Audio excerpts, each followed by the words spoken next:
Las imágenes de la semana pasada se han repetido. A un lado alumnos, muchos de ellos menores, enfrente la policía.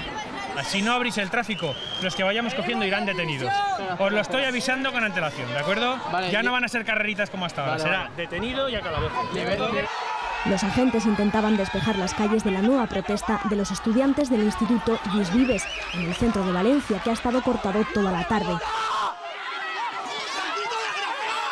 Nosotros nos retiraremos de las calles de la jornada de lucha del día de hoy si nuestros detenidos que ahora mismo están llenando las cárceles de estudiantes son liberados sin cargos automáticamente. Hemos venido a protestar por la respuesta policial de la semana pasada de los policías, que era totalmente desmesurada, y la reacción ha sido aún peor. Y critican que incluso ha habido palos para quienes solo pasaban por allí. Entre la persecución y las protestas, muchas cámaras contaban en directo en internet lo que pasaba en las calles de Valencia.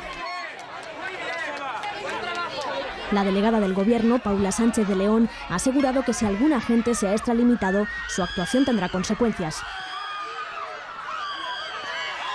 Creo que como delegada del Gobierno vuelvo a apelar al diálogo, a la responsabilidad. Se ha respondido a acometidas físicas, pues, con fuerza física, proporcionada.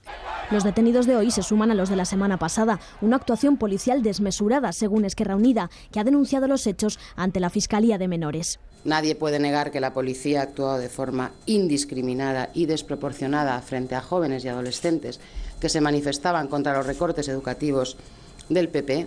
Igual que PSOE, también Izquierda Unida y Esquerra Republicana han pedido que comparezca en el Congreso el ministro del Interior para explicar la actuación de las fuerzas de seguridad.